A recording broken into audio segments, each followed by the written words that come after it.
Okay. May mga nagtanong sa akin na parang mas maganda daw ang company nila kasi mas mura. In short, mas kayang abot ng ibang tao yung PE nila. Kaya lang, ito yung i-analyze mo. Ang registration namin is 8,000. Ito isang example na lang. Alam mo, sa A-Global, 7,980. Tapos sabihin natin, yung ibang networking company, 2,000 ang registration.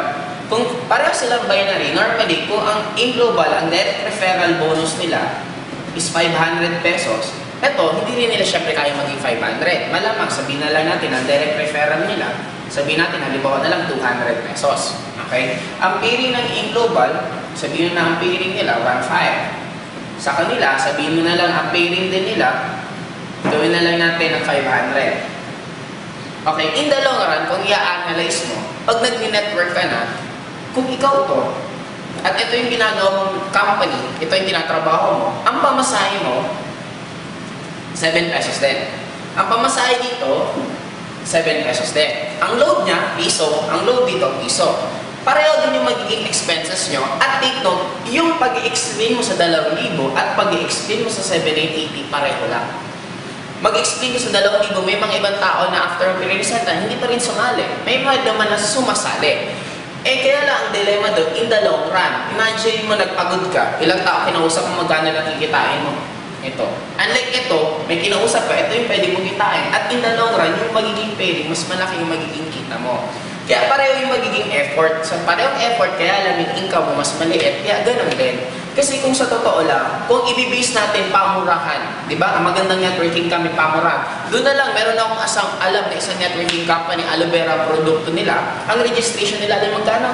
6 na piso. O di kung pamurahan lang naman, di dito na lang tayo lahat. Pero bakit hindi pa rin sila mag-click? Kasi nga, hindi lang naman yan sa registration. Ang maganda sa global back, may sistema. Napakaganda ng system mismo nila, napakaganda ng compensation plan, napakaganda ng produkto. Sabi ko nga, sabi ng iba, sa amin mas maganda kasi mura ang supplement. Hindi mo pwedeng ikumpara kung ang supplement mo iba. Parang ganito yun Dalangita, mura compared sa orange. Pareho sila prutas. Pero dito, bakit mas mura yung dalangita? Kasi iba din yung quality nila. Parang dito rin, hindi mo pwedeng ikumpara na yung produkto nila, supplement, ito puro supplement. What if supplement nga, hindi naman effective? Sa global, napakaganda ng produkto. Hindi simple. Hindi talagang simple lang nag-manufacture ng company, ng food supplement. Kundi isa talagang big time. Kaya kung i-analyze mo, parang ito na lang. Simple lang. Bakit ka sasali dito? Ganito nga kamura. Wala naman ako dyan. At least dito sa 7,980, nandito ako. Iba, maliban sa nandito ako, ang dahil pang iba, mga galing na mga networker mismo na nandito, na wala doon.